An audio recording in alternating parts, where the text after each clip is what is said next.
Let's get started. Start with listening, and then learn new words and practice them in sentences. Do you ever wish you could share your past experiences and memories more effectively in English?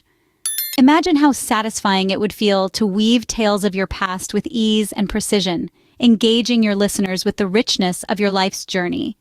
In this video, we're going to help you do just that.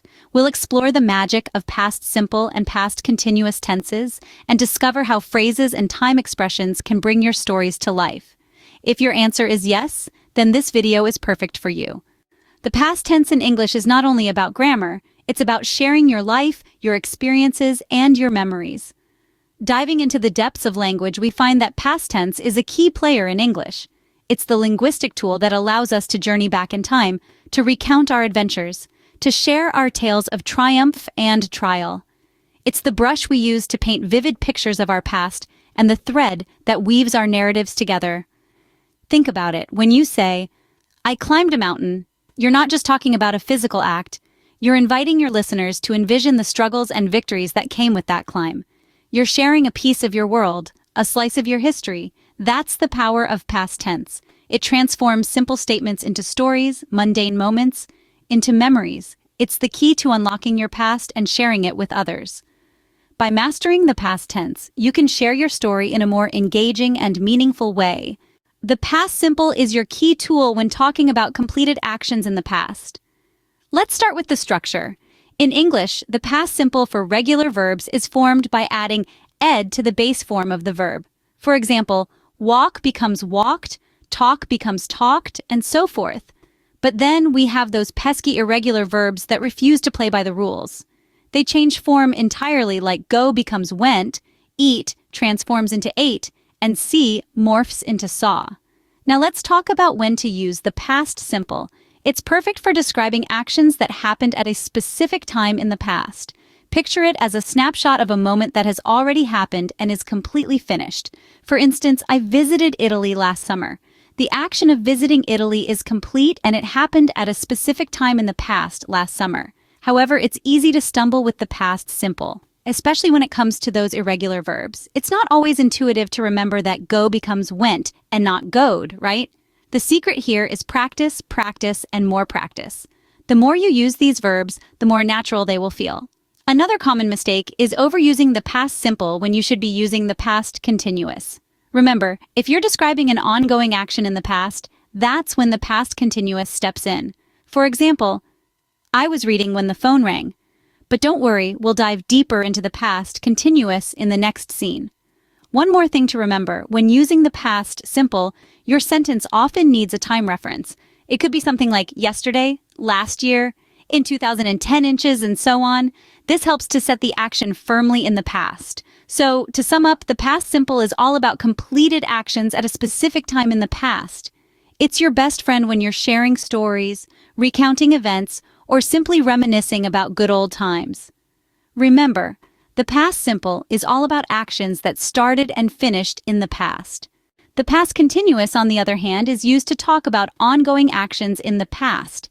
This tense is a bit like a time machine, taking you back to a moment when something was happening, and you were right there in the middle of it. Now let's break it down. The past continuous is formed using was or were plus the ing form of the verb. For example, I was eating, you were reading, or they were playing.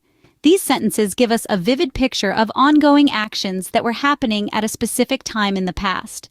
But wait, there's more. The past continuous can also describe two things happening at the same time. For instance, while I was cooking, my sister was setting the table. Here, both actions were happening simultaneously. Now let's compare the past continuous with the past simple. Remember, we use the past simple for completed actions. So if you say, I ate an apple, it means you finished eating the apple. But if you say, I was eating an apple, it means you were in the process of eating the apple. But we don't know if you finished it. The past continuous can also set the scene for another action. Let's say, I was watching TV when the phone rang. Here, the action of watching TV was ongoing when another event, the phone ringing, occurred. So, to recap, the past continuous is used to describe ongoing actions in the past, two actions happening at the same time, and to set the scene for another action. It's like painting a picture of the past, where actions are alive and in motion. And remember, practice makes perfect. So try using the past continuous in your conversations, and soon it will become second nature. So when you're talking about an action that was in progress in the past continuous is your go-to tense. Time expressions like a few years ago or back in 2015 are essential to give your stories context. They help to set the stage and transport your listener back to the period you're describing. Let's dive into some of the most common time expressions and learn how to use them effectively. Firstly, a few years ago is a general expression that refers to a time in the past. It doesn't specify exactly when, but it gives a rough idea. For example, if you're reminiscing about your high school days, you might say, "A few years ago, I was the lead in our school play." Secondly, back in, followed by a specific year, gives a precise time frame. For instance, back in 2010, I moved to New York City. This expression takes your listener directly to that year, painting a vivid picture of your past. At that moment is another useful time expression. It refers to a specific point in time when something happened. For example, at that moment, I realized I had forgotten my wallet.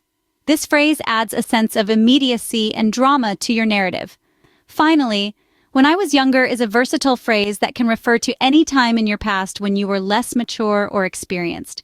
For example, when I was younger, I used to spend summers at my grandparents' farm. Remember, these expressions are tools to make your stories come alive. They're like the brushstrokes in a painting, adding depth and color to your narrative. Time expressions add detail and clarity to your stories, making them more engaging.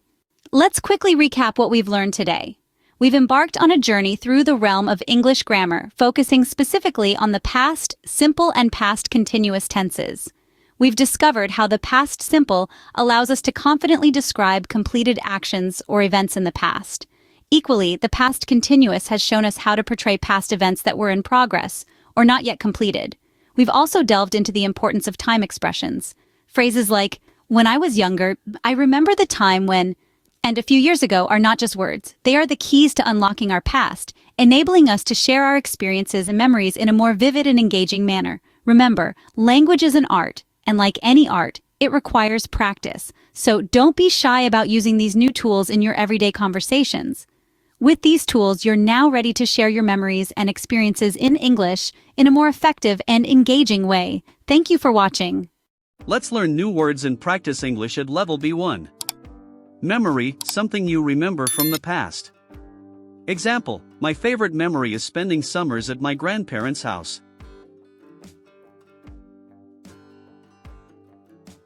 Experience, something that happens to you or that you do, especially something meaningful. Example, visiting Rome was an amazing experience. I learned so much about history.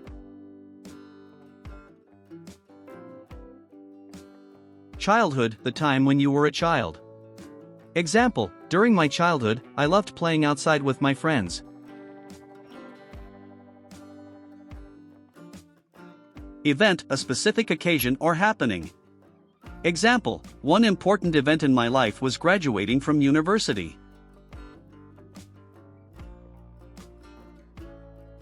Reflect, to think deeply or carefully about something from the past. Example, I often reflect on my school days and the lessons I learned.